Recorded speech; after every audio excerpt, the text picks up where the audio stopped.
When we talk about the toughest animals on Earth today, a few remarkable survivors come to mind. The crocodile, with its armored hide and crushing bite, has endured virtually unchanged for millions of years.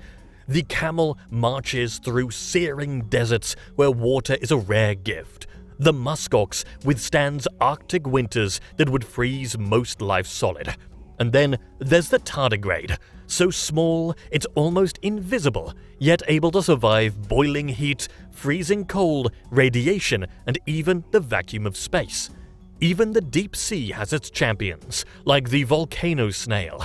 Living on the slopes of hydrothermal vents, this snail has an iron-coated shell and scales made of sulfide minerals, making it one of the only animals on Earth literally armored in metal.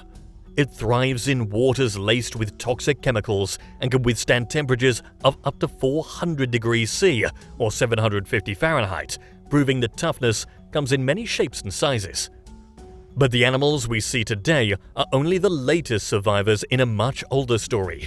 If we turn back the clock to prehistory, the competition for the title of toughest becomes far more brutal. Long before mammoths, saber-toothed cats, or even dinosaurs, Earth was ruled by creatures that endured conditions far harsher than anything in the modern world.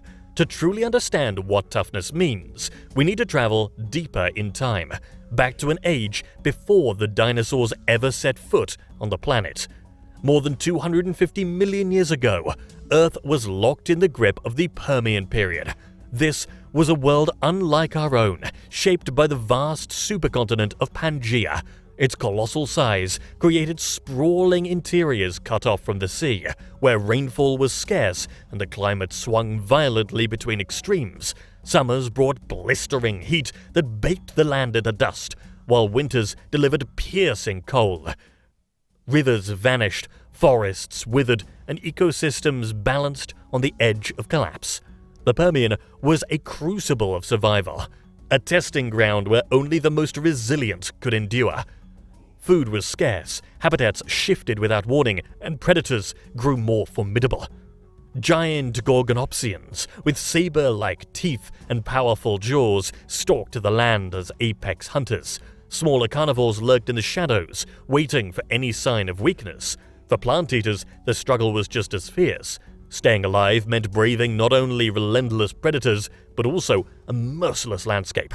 And yet, in this unforgiving world, one animal became a true symbol of resilience: Scutosaurus. Scutosaurus, meaning shield lizard, was an armored herbivore from the late Permian. Its body was covered with large bony plates, providing protection against predators. Unlike most reptiles, it held its legs beneath its body, a feature that helped support its heavy, robust frame. Fossils have been found in the Sokolki assemblage zone of the Malokinalskaya Formation near the Ural Mountains in European Russia, dating to the Lopingian stage of the late Permian, roughly 259 to 252 million years ago. Scutosaurus stands out as one of the better adapted herbivores of its time, built to survive in challenging environments. Scutosaurus first came to light thanks to Russian paleontologist Vladimir Prokhorovich Amelitsky, who in 1899 began excavating Upper Permian sediments along the northern Dvina River in northern Russia.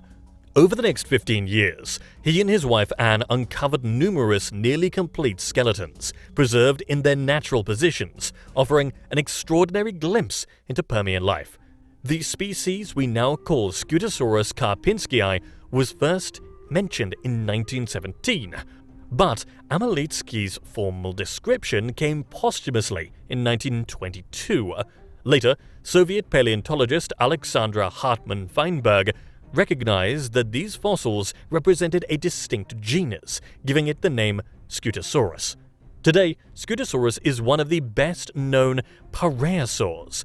Fossils include at least 6 nearly complete skeletons, along with skull fragments and bony armor plates, all dating to the late Permian, roughly 259 to 252 million years ago. Parasaurs were among the largest reptiles of the Permian, and Scutosaurus was no exception. This hefty herbivore measured around 2.5 to 3 meters in length, roughly 8.2 to 9.9 feet, and could weigh up to 1,160 kilograms, about 2,560 pounds. Its entire body was armored with rough, bony plates called osteoderms, each featuring a central boss and often a small spine.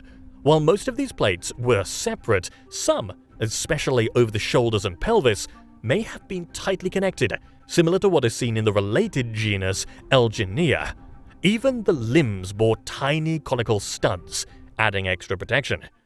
Scutosaurus had a short, robust body with a relatively short tail, supported by 19 pre-sacral vertebrae.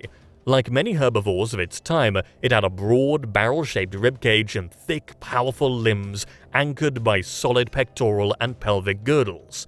Its shoulder blade was large and plate-like, slightly flaring toward the arm, with a short, blunt acromion connecting to a massive clavicle, similar to early turtles.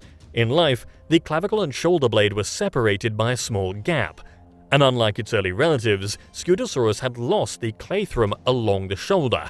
Its hands and feet were short but sturdy, supporting a wide, heavy torso that may have housed an expansive digestive system for processing tough Permian vegetation. The skull of Scutosaurus was equally remarkable. Its cheeks flared outward, ending in long, pointed bosses, while the maxilla bore a small horn just behind the nostrils. The rear of the plate contained large, interpterygoid openings. Its broad snout held closely packed, tall, blade-like teeth, heterodont in shape with multiple cusps. The upper jaw carried 18 teeth, each with 9 to 11 cusps, while the lower jaw had 60 with 13 to 17 cusps. Upper teeth angled slightly outward, and the lower teeth featured a triangular ridge on the tongue side, with some teeth showing cusped singular. A unique feature of Scutosaurus was a small bony projection, a tubercle, at the base of the skull between the basal tubera, setting it apart from other parasaurs. Every aspect of its anatomy, from armored body to specialized teeth, was finely tuned for survival in the harsh Permian world, making Scutosaurus a striking example of resilience and adaptation among prehistoric herbivores. Scutosaurus was a living fortress of the late Permian. Though not especially long, it was incredibly heavy, and its short, sturdy legs meant bursts of speed were fleeting. Vulnerable in the open, Scutosaurus relied on sheer strength, a reinforced skeleton, and powerful neck muscles to withstand attacks.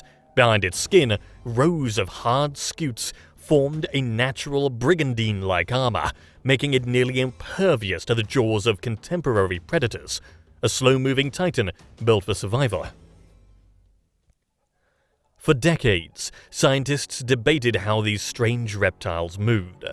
In the 1980s, Ivanenko suggested parasaurs might have been semi-aquatic, pointing to their deep, low pectoral girdle, thick cartilage at the joints, and robust, stubby limbs, features reminiscent of modern dugongs. But later research, including stable isotope studies and fossilized footprints from Africa and Eurasia, consistently painted a different picture. These were land dwellers, creatures adapted to trudge across the harsh Permian landscapes. Though superficially similar, Cascades show bone traits similar of aquatic animals. The heavy barrel-shaped body of Scutosaurus would have made swimming impractical. Its anatomy tells a story of weight-bearing endurance, not graceful gliding through water. Growth, too, was a battle of survival. Scutosaurus grew rapidly in its early years, reaching roughly 3/4 of its full size within a relatively short juvenile period. After that, growth slowed, likely signaling sexual maturity and the start of adult life in a world where danger was constant. Scutosaurus, while best known for its massive armored body, likely possessed sensory adaptations that were crucial for survival. Its skull structure suggests it may have had a degree of binocular vision, which would have allowed it to perceive depth and better navigate its environment. This capability could have been especially important for detecting predators from a distance, given the vast open landscapes it inhabited. While direct evidence of its visual acuity is limited, The positioning of its eye sockets and comparison with related species imply that Scutosaurus relied on keen eyesight as part of its defensive toolkit, complementing its formidable armor and robust physique. Scutosaurus live in what is now called the Salarevskaya Formation, a strikingly red landscape shaped by ancient soils and shifting waters. The formation preserves layers of paleosols, ancient soils formed in shallow, seasonally dry environments that vary in thickness and texture, suggesting they came from multiple sources. Higher up, these soils fade, replaced by irregular beds ranging from millimeters to several meters, sometimes dotted with blue patches of iron oxide. The sequence is topped by carbonate deposits, from small nodules to layers as thick as a meter or 3.3 feet, many showing the marks of plant rocks. Altogether, this paints a picture of arid plains, periodically swept by catastrophic floods, with channels filling briefly with water and lakes drying up between seasons.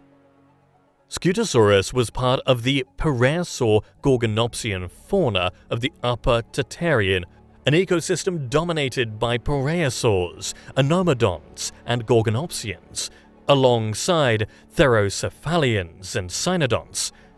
Dinocephalians, common in older formations, were absent here. Within the Sokolki fauna, Scutosaurus shared the herbivore niche only with Vivaxosaurus, while carnivores were far more common. The largest predators were the massive gorgonopsians, Enostransevia latifrons and Enostransevia alexandri, alongside Saurochtonus progressus. Smaller carnivores include the cynodont Divinia, while amphibians like Karpinskiosaurus and Dinosaurus also prowled the landscape. Plant life was scattered but present, with mosses, lepidophytes, ferns, and peltospermaceans giving life to this otherwise harsh lands.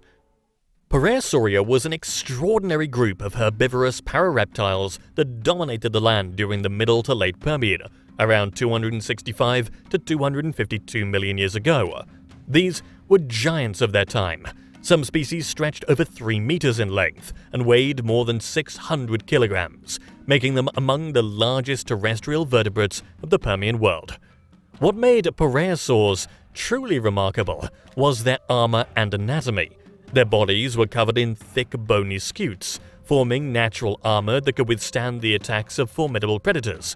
Their skulls were massive and often adorned with ridges, knobs, or bosses, while their broad leaf-shaped teeth were perfectly suited for grinding the tough, fibrous plants that blanketed the Permian plains. Their stout, barrel-shaped bodies, short tails, and powerful limbs, sometimes sprawling, sometimes more upright, gave them both strength and stability, allowing them to carry their enormous bulk across harsh, unforgiving landscapes. Parasaurs were not a uniform group.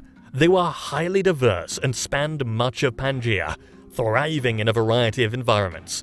Scutosaurus stands out for its exceptional armor and heavy build, Bunostegos for its ornate skull knobs, and Yinshanosaurus, a mid-sized species from Asia described as recently as 2025, adds to our understanding of their evolutionary spread. Their adaptations allowed them to survive in semi-arid plains, lush river valleys, and beyond, showcasing their ecological versatility. One of the most fascinating aspects of parasaurs is their possible evolutionary link to turtles.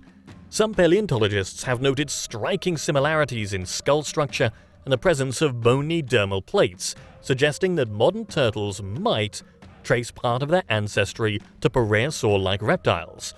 While more recent studies favor a closer connection between turtles and diapsid reptiles, parasaurs remain a critical piece of the puzzle in understanding the evolution of armored vertebrates. Fossils from Europe, Asia, and Africa reveal that parasaurs were both dominant and resilient. Their heavy armor, specialized teeth, and powerful bodies allowed them to withstand predators and the harsh climates of the Permian. As one of the most successful herbivorous lineages of their time, parasaurs left an indelible mark on the history of life on land, standing as a testament to the evolutionary power of adaptation and resilience.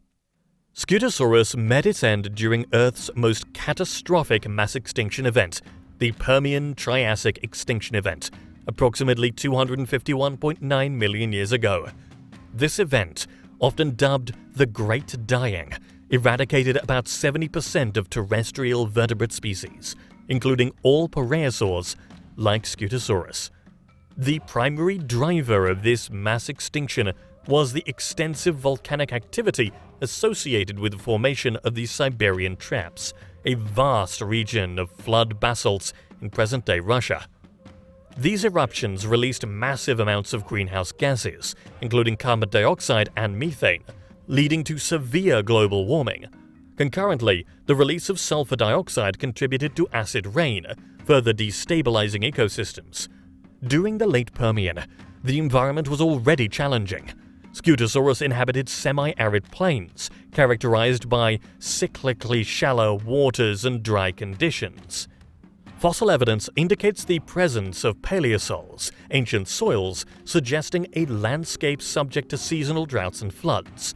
Such an environment would have placed additional stress on Scutosaurus, already vulnerable due to its massive size and slow movement. The combination of volcanic-induced climate change and environmental stresses proved insurmountable. The rapid alterations in temperature and atmospheric composition disrupted food sources and habitats, leading to the extinction of Scutosaurus and many other species. This event marked the end of the Permian period and the Paleozoic era, ushering in the Mesozoic era and the rise of the dinosaurs.